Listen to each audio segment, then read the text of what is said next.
Welcome to Heart Failure Unfiltered. My name is Nick Hartshorn-Evans and I'm the founder and CEO of the Pumping Marvellous Foundation, the UK's heart failure charity.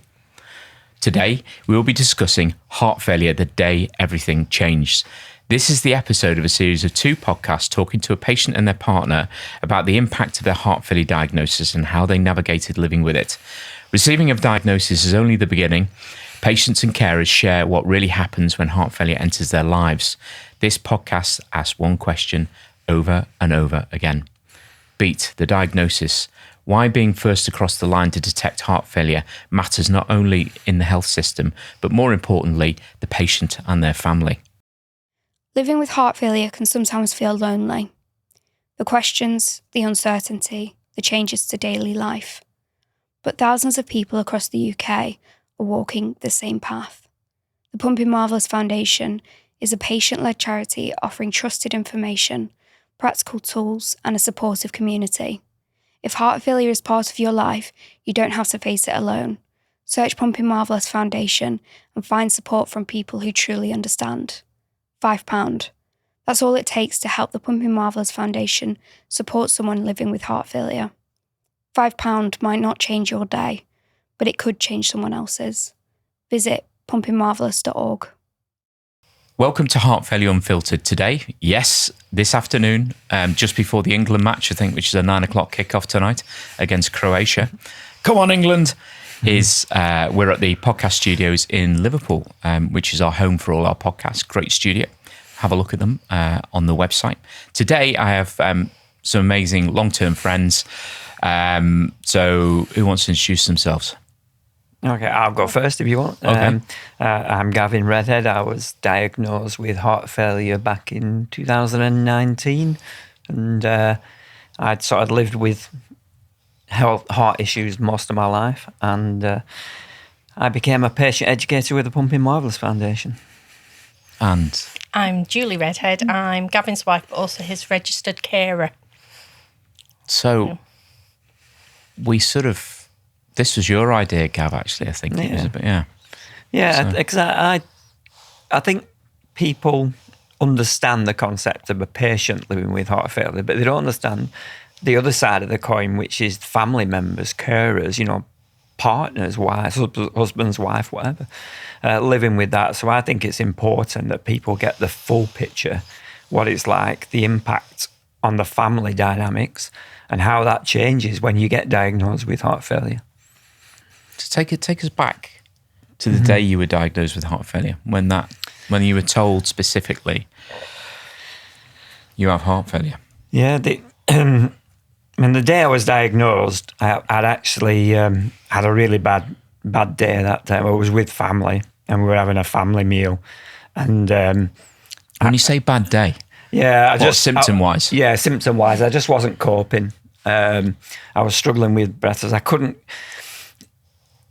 I had so much fluid build up that I couldn't sit down. I couldn't stand. I couldn't get comfortable doing anything. So I just said to my wife and son and daughter-in-law that I needed to go to bed. I needed to go upstairs. And it must have taken me... Was that unusual? That was unusual. Yeah. It must have taken me a few minutes to get upstairs. And I went upstairs and I sat on the bed and I laid down and I literally couldn't breathe. And I couldn't shout for help because I couldn't get enough energy. Hadn't that happened beforehand? I'd had some symptoms. I'd had issues. I've been sleeping on 3 pillows, sleeping upright. But that day was particularly bad. And I just had to text Julie downstairs and say, can you come up? So Julie receives that text message and she comes up. Yeah, went upstairs and he was really breathless. He could hardly talk, and he was really quite struggling. So I took the decision to ring for an ambulance. It was I thought it was that important. And this was pre-COVID? This was, it was. Mm-hmm. It was the November before COVID. So we waited for the ambulance. They came, checked him out, and they were sort of in 2 minds about taking him to hospital. And Gavin actually said, no, I really need to go. Because they did all the checks and everything was coming. His ECG seemed to be fine. Everything didn't have a temperature. And he said, no, I need to go. And I'm glad they did, because we were in A&E for quite some time, overnight, until we actually got to see a cardiologist. Yeah, I think it was a cardiologist registrar, it wasn't an actual cardiologist. Yeah. So you got a husband lying on a bed in hospital. What were you told? At that stage, She must have been... It was... They didn't give anything away at all, what the issues were, what the problem. And it wasn't until cardiologist registrar came in, somebody from the cardiology team, that, it's heart related. Okay. But then they gave a bit of a devastating diagnosis. Said, luckily, our GP has an SI in cardiology, so he's special interest. Yeah. Special interest, in cardiology. And prior to going into hospital, A&E, I'd been nagging Gavin for months and months and months to go to the doctors because he had a cough, and it's pre-COVID, so it was nothing to do with COVID, and he had this persistent cough. But it was at the same sort of time on TV, there was lots of adverts for, if you have a cough for more than 3 weeks, go and get it checked out. So he'd had it for months. And I was thinking lung cancer or something like that. I'm a severe asthmatic, so I do get a cough. So like that, when I'm having a bad time with my asthma. So I was thinking it was lungs, and also my dad had pulmonary fibrosis, and so I was thinking it was a lung issue. Respiratory. So he eventually went to the doctors, and I think the GP picked up, first of all, he saw somebody else, it wasn't our GP, who prescribed him with an inhaler, thinking it was asthma related. But then when we eventually got to see our GP, he'd picked up straight away that it was cardiac. But I don't remember it being said at that stage. It might have been, but he started getting the tests in place and started some of the medication for heart failure. But we didn't know it was that at the time. And luckily, the day Gavin went into A&E, he'd got the results of his echo. And the member of staff from the cardiology team came in and said, you're in severe heart failure. And did you know that? No, that was kind of denounced. I've heard that before when it happens, but go on, tell everybody. So they said, you're in severe heart failure. No. Okay. But we knew Gavin had a heart condition all his life, so but this was brand new. And he said, you're under Manchester, because Gavin had an ICD, which is implantable defibrillator. Yeah, one of those. And he was also under the genetics team at Manchester Royal. And he said, do you want to remain under Manchester's care, or do you want to come under our care? And Gavin says, well, I'll stay under Manchester. That's where my ICD's checked. I'll stay under there. But when you go to Manchester, you need to talk to them about a heart transplant. And I did burst into tears. I don't remember a lot more. And then my mum was outside the room, so I went out to my mum, and it was basically, you need to talk about a heart transplant. Have you got any other questions? I've got to go and see another patient now. And it was... Thanks for that. You've just thrown a bomb, and then you're retreating really quickly. And it was... I was in a state of shock. It was that initial... within... And it must have happened within less than a minute. You've got heart failure, severe heart failure. You need to have a heart transplant. I thought, for me, it was, my husband's dying here. It's what's going on? And went out to mum, and mum's, what's going on? So I told her, and we were just in a state of shock. It was so traumatic. So you ever asked Gavin what he thought of your reactions and how he viewed how that information was absorbed by you? What did you think, Gav, from that? You'd obviously seen or heard Julie take all this information on board. What were your feelings around how she reacted, and did you feel scared for her? What it's really difficult. It is. I mean, somebody's just giving you it almost felt like a terminal diagnosis at that stage. You can imagine it's like you don't understand what heart failure is. You've been told you've got severe heart failure. You've been told you might need a transplant. So things aren't looking great at that stage.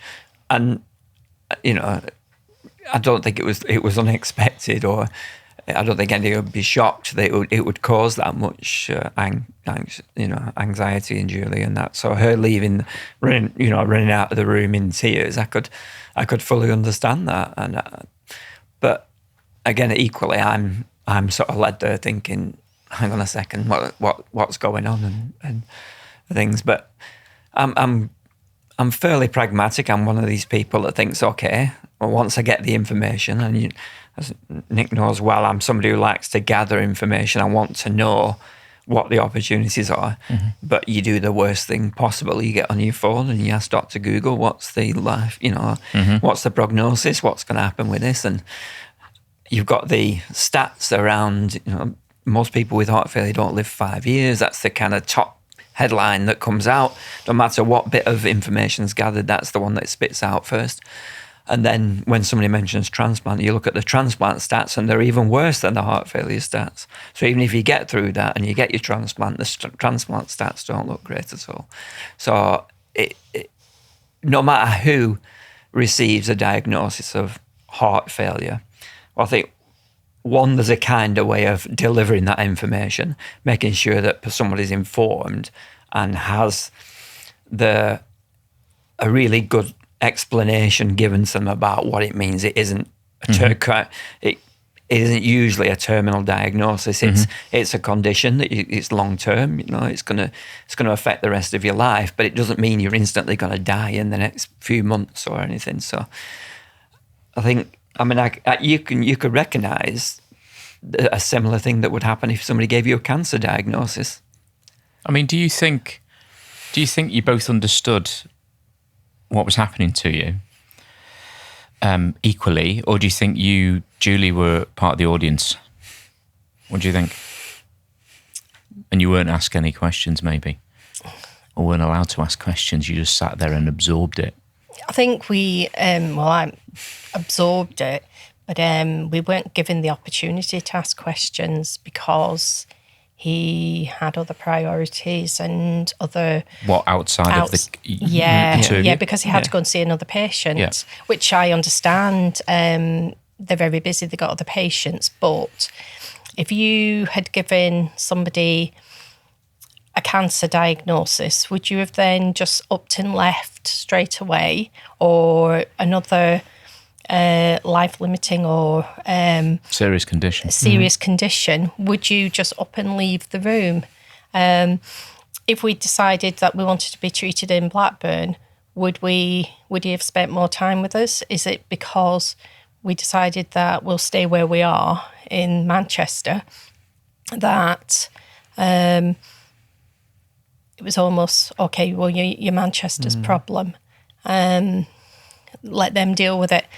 But he was the person giving us that diagnosis, and I feel that they should have given us that time to absorb it and at least ask some questions without... It was almost feeling like we were fobbed off. What sort of questions would you have liked to have asked? Well, what is heart failure? You didn't get that? No. Why do you think that is? He didn't have the time. Yeah, I don't think...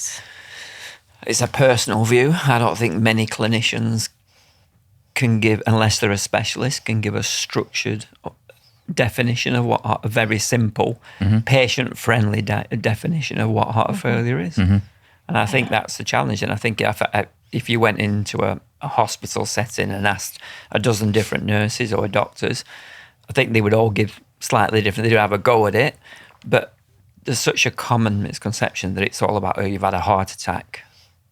Do you think that would make? Do you think that makes the ride easier? Well, for me, it would have made it easier if somebody had said something very simple like, look, your heart isn't pumping effectively. You're not getting all the oxygen and nutrients that your vital organs need. And because of that, you're fluid overloaded. That's what's happening. The fact that you're struggling with your breathing is not because your lungs are packing up. It's because fluid is backing up into your lungs. And that would have made it much easier. I mean, as it was, I ended up being hospitalised for 2 days, given IV intravenous diuretics, and I lost kilos of fluid overnight. So diuretics take the water, the fluid off your body. Yeah. And it's more effective if it's through an intravenous rather than the tablets. Yeah. So it was almost instantaneous. You start to get that relief. I've been there. And so I had one night overnight, and it took that fluid off, and I started to feel a bit better. But they were still keen to get me back out and get back home. And I said, look, I feel like I could be exactly in the same situation tonight when I go to bed tonight as I was last night, the night before, when I was admitted.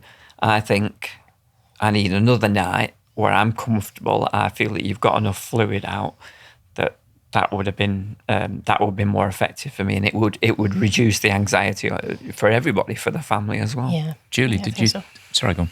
No, I was just saying I agree with what Gavin was saying. It's they wanted to free up that bed quickly, but I think Gavin was right to insist he needed another night and treatment, and I think that helped. I mean, there's a real issue with knowing what heart failure is, and I try and describe it as a pump issue.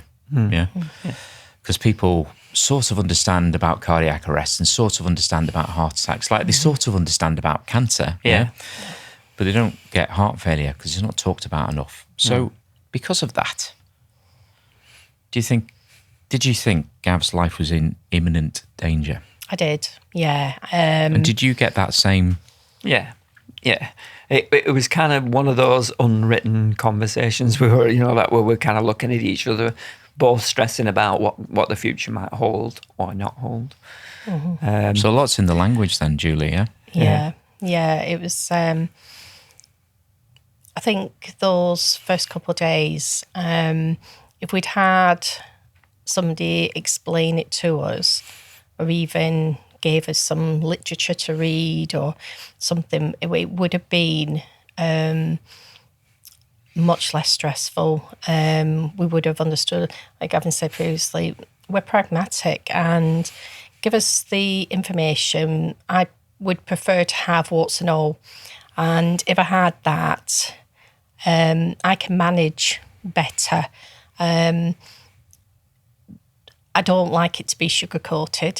So it gives you reality check. Yeah, absolutely. It's some people, they don't like that.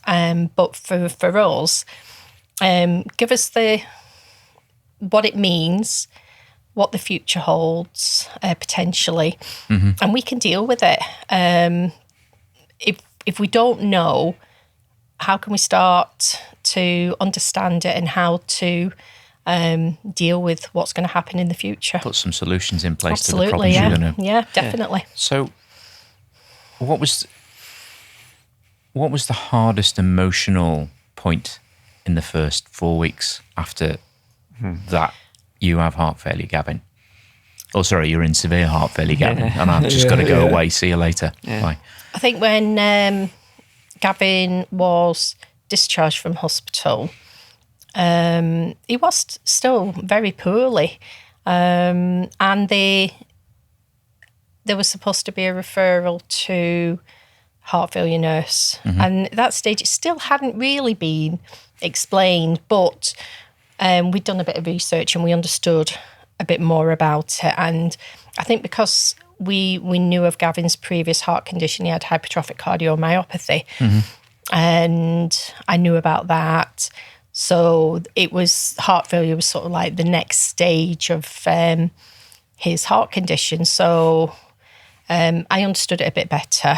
But he was supposed to have a referral to heart failure nurse, and we'd get that within a couple of weeks. We didn't get it. So Gavin being proactive. Knowing Gavin. Gavin being Gavin, he found the telephone number for the heart failure nurses, which, and in effect, he did a self-referral because it never got through. I don't know whose fault it was. I actually remember that. Yeah, because I contacted Pumping Marvellous first. I was looking for sources of information and updated, correct information that made sense to me, and that's how I came across Pumping Marvellous, and joined the Pumping Marvellous organisation, the group, the support group, and didn't we tell you off? You always remember that. That's the muscle memory. Yeah, that's brilliant. But when I contacted the heart failure, I went on the telephone and I said, like, I'm Gavin Reddard, and nobody's contacted me. When can you contact me? And they said, well, who are you and what do you want? And I said, well, I've been given a severe heart failure diagnosis.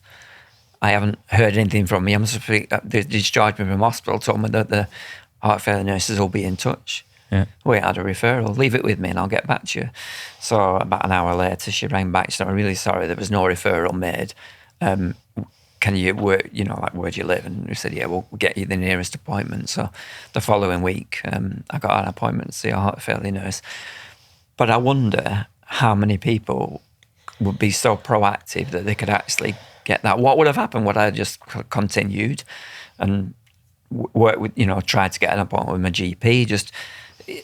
It's like there's a communication breakdown. And I know I've covered this in previous podcasts and other podcasts, is that there always seems to be a breakdown in communication, whether it's the way people are delivering news, whether it's the way they're sharing information, it's whether they're making referrals. I feel there's a disconnect between all these levels of support.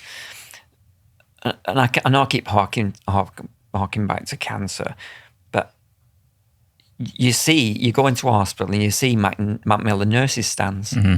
There's no heart failure nurses stand. There's no support. I know they don't work like that. Is that the one opposite cardiology unit in Blackburn Hospital? Yeah. But if you've got a cancer diagnosis, it's like, you can walk straight in and see a Macmillan nurse, can't you? But there isn't that level of support and for heart failure patients. And there's 1 million of us, 1 million plus of us.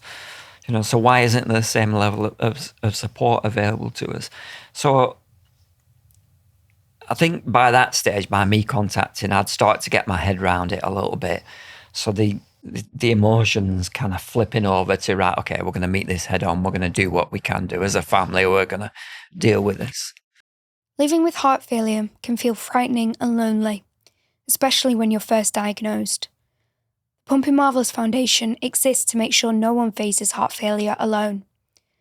Through trusted information, patient resources, and supportive communities, we help thousands of people across the UK every year. If you believe everyone deserves that support, please consider making a small donation today. Visit pumpingmarvellous.org and help someone feel less alone. Okay, we talk about mental health here. Okay, because that's really important. We know it's important, certainly with a long-term condition, to get your head around things.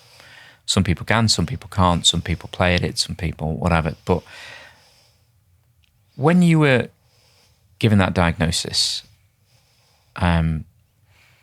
did you ever feel isolated or frightened?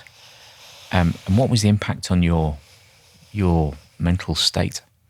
Because it trashed mine. Yeah, definitely impacts your mental health. There is to heart failure, getting that diagnosis, there is the physical side of what you're already dealing with and potentially going to future deal with, but the mental side of it as well. And in terms of isolation, I think there's that not wanting to upset your family anymore, because each time you tell a new family member, like I remember Julie, and then there's my son and his wife, and then there's my brother and his partner, and so you each time you tell somebody, it kind of they relive that trauma for a little bit. So then you start trying to stop that happening again. So you isolate some of that, and you don't tell them the trauma of what could potentially be coming down the line.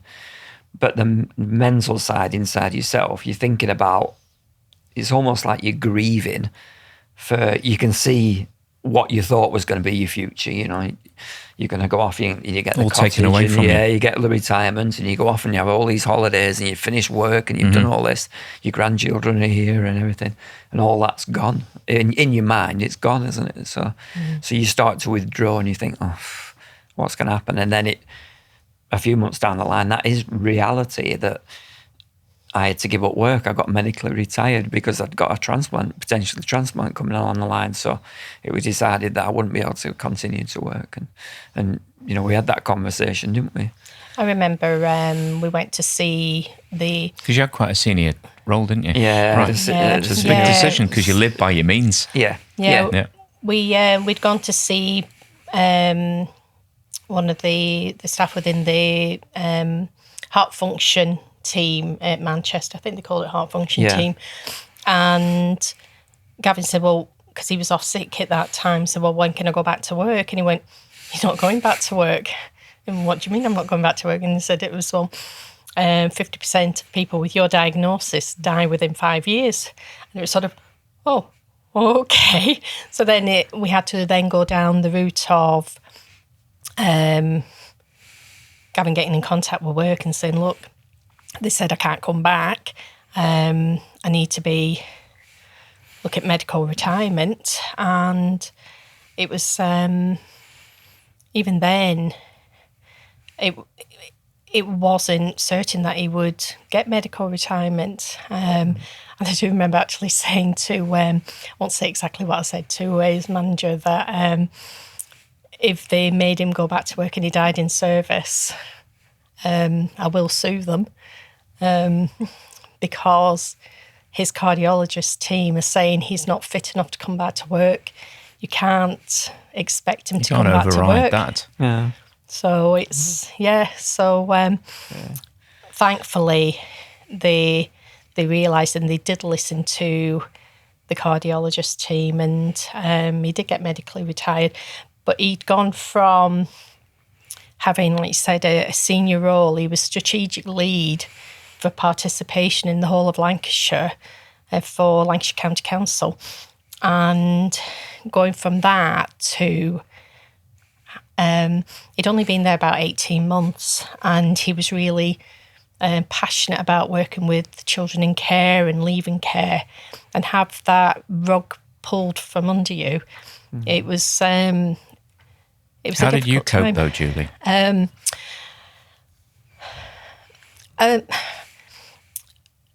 I think... Did anybody ask you how you were coping? No, nobody ever asked me how I was. Obviously, Gavin did, and we spoke about it, but no, I didn't have any professionals. Didn't they? Do you felt as though you were just like a satellite to the main issue? Yeah, it was... the main event over there. Yeah, he was the main event. But yeah, nobody ever asked me how I was feeling. And we were going from Gavin being the main breadwinner to losing over 60% of his wage. Luckily, we got the top retirement package, but we'd lost over 60% of our wage. So if you didn't have such a... I'm not saying listening, caring, show employer, but if you worked in a small business where you suddenly become the what's it called, stone, heavy stone around the neck of the business. What do you do? Well, I don't know. We were incredibly lucky because of our employer and because of the pension scheme that we had that. So is it best being employed by a bigger company than a smaller company? I mean, I think I agree with you, Nick. If there was a small business, you've got an employee that you can't afford to keep, can you? Because they've not contributed anything to the business at that point. not because they don't want to, but because they can't. And not so only you're having have to pay their salaries. Yeah. And but not only have you been told that your health, you've got 5 years, but according to Dr. Google, we're now taking your way of having choice in life around, salaries and the lifestyle that brings. And I'm not saying it's it's not a Barbados lifestyle every day, No. but it's just being able to keep things going. And that mental health issue must be really big. And when you were talking about isolation, you then, if you're taken out of that workplace, I'm working in a high profile position across various departments, having to do, working with lots of children, young people, etc. And you work with a lot of people, a lot of colleagues, a lot of youth workers, etc. Suddenly, all that stops. So your social life, you physically can't get out and about and do things. And then suddenly your social network, which is based around work, a lot of that disappears as well. So isolation, then you become more introverted because you can't do anything. You can't go out and about. You can't do sports that you might have done. So I'm lucky. I was in my 50s when I was diagnosed, and we know there are much younger people that are diagnosed with heart failure. So you lose your source of income. You lose your social support because you haven't got the employers or that network of people. And then people start to say, well, actually, are you sure you've got heart failure? You look so well. That's quite a common concept. Mm-hmm. Yeah, we had people that, I know they were doing it jokingly, and they didn't mean to offend, and I don't think they did. But sometimes it's a way of people managing it as well. Yeah, you look like a fraud. You're a fraud because you look so well, and he did. But looking back, you didn't look well. But I think because it had happened gradually, you just look like you. But you look much healthier now than you did back then. Just thinking about the beat concept, I know we're going to harp on about beat, but breathlessness, exhaustion, ankle swelling, time to speak to your GP or time for a blood test or whatever. It really underlines why it's important to try and for a healthcare professional, of whether they're a specialist or they're a generalist, it doesn't matter, to be able to identify when we need to think it could be heart failure, because we just like to rule it out, really, but sometimes we find it. And if somebody had said to you, I always thought, you have heart failure, Gavin, but we can treat it. Yeah, it would have been a massive difference. Yeah. So, I think there's conversations. So I tell you what, let's try and add some value back into the podcast and help any healthcare professionals or anybody who's listening today, give them some learnings. Yeah. So looking back, what should a healthcare professional have explained better?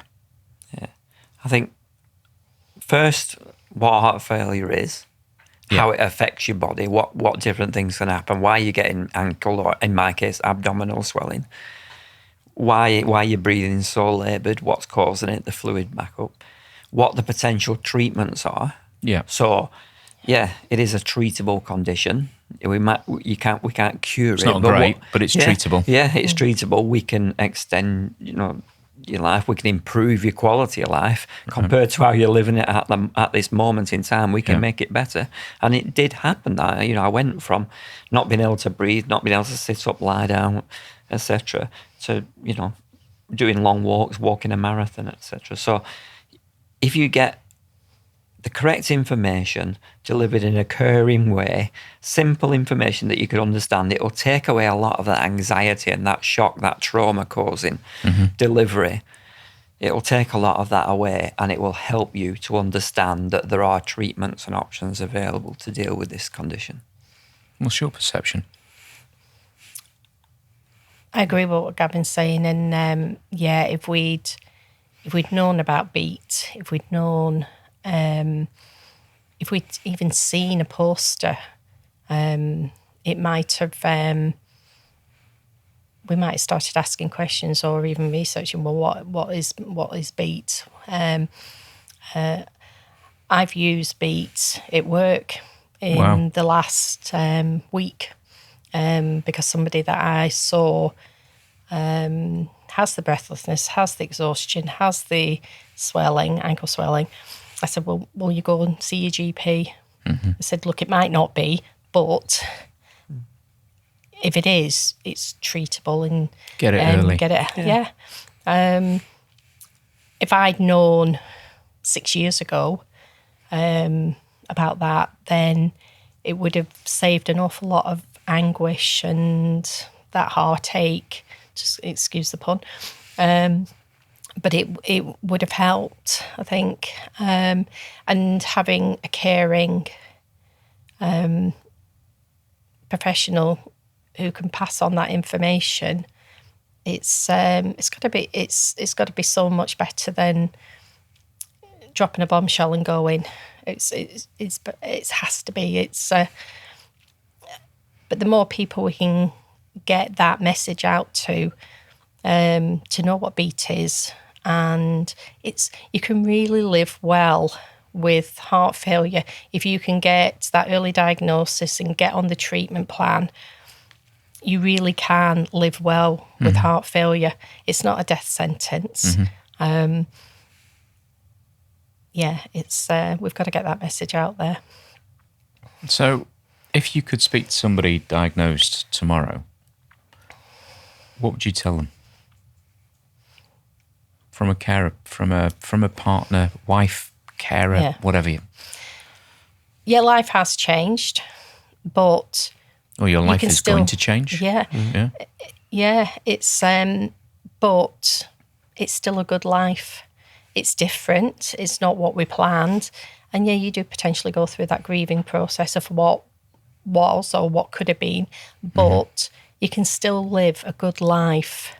You just have to manage it differently, and it is different. It's going to be hard. You're going to have hard days, but it can still be a good life. Did you have hard days? Yeah, especially if you see Gavin struggling and suffering, especially early on. It was having to, going from being his partner to having to care for him and doing, but when we got married, that's what we signed on for. It's in sickness and in health, but true. It's that's what I signed up for. But it's a contract, you don't expect it. It is a contract, but you don't expect it. But But if you love somebody, you don't like to see them in pain or discomfort and not doing what they want to do and finding it difficult to do what they want to do. And Gavin's quite stubborn in some respects, so I have to tell him to slow down. And so, do you think it's quite a difficult question here, but do you think it's different for somebody who hasn't got the? So you're his wife, yeah. If you were his sister, what's the difference there? I think because I'm living it every day, I'm seeing him at his very best and then at his very worst, whereas another family member might just dip in and out and see him occasionally, so they don't really understand the worst days. But when you're living it 24/7, you've got to be resilient and you've got to be strong yourself. And I think it's made me realise I'm stronger than I thought I was, because there's days where I've had to take time out of work to take him to hospital appointments. But again, I've got a really good employer that allows me that time. But some people might not be in that sort of situation where they can take time out of work or make up the hours. And I don't know how those people would deal with it, because it's bound to be difficult. But I think because I'm pragmatic and how I deal with it, and I suppose I'm lucky in some respects as well that I've had training in mental health first aid. So maybe I find it easier. And I'm actually quite good in difficult situations. I might look graceful like a swan on the top, but I'm paddling like mad. Like a duckling. Yeah. So I'm quite good in crisis situations. I deal with it quite well. So here's a closing question. Yeah, what do you wish every clinician understood about delivering a heart failure diagnosis, Gav? And I'll come to you, Julie, to end the session. It's going to have a massive impact on not just that person, but the family, the wider family, and it doesn't matter how it's that throwing a pebble in the pond and those ripples going out. That it doesn't just affect that person; it affects everybody. That's concentric circles around that family members. It's going to impact. There's going to be lots of dynamics, and things are going to change. Yeah, and it's then given that diagnosis, given the opportunity to ask questions, and letting the patient and the family, the carer, know that it's not a death sentence. It's with the right treatment plan, you can live really well. Look at you two. You both got heart failure. Well, Gavin's slightly different now, but it's you both are. But you're both living really well with heart failure. So, my take on that is, I was just saying you'd have that, but I was just thinking. My take on that is that I would like every right. There are, and I know you're listening. There are superb, really highly emotionally intelligent, highly bright individuals who work in medicine, in health. But irrespective. And, some of these people are part of our clinical advisory board. They're amazing people. They don't get onto our clinical advisory board without being patient-focused. Okay? No patient-focused, no board. So I think if I could tell every person who's going to give a diagnosis of heart failure that this 10 minutes is one of the most important times for this person you're talking to, make it count. And make it achievable. That it is a difficult condition, that some people don't always. But you know what? We've got treatments that can help. And it's not just popping pills. And it's not just, it's we got some great engineering, that cardiac devices. We have other stuff for the reasons why you may have heart failure. So there's valvular heart failure. You can do loads of great stuff with valves. So I think it's about giving people hope. And give them something. I know hope probably is absolutely not what the medical community may want to think about, but from a patient point of view, I think hope is a big mental steroid. And on that note, what a great podcast with a couple of friends. Thank you very much for joining me. Thank you very much for listening to Heart Failure Unfiltered. We've had a fantastic session. We hope you've enjoyed it. We'd be really pleased if you could go to the Pumping Marvellous website. Just put Pumping Marvellous Foundation into Google and we're there. And it's www.pumpingmarvellous.org. If you need help at all, or if this has affected you in any way, we have a peer-to-peer support group, and all you've got to do is search Help for Hearts in Facebook. You apply to come in because we only look after people with heart failure and their carers, and come and join our tribe.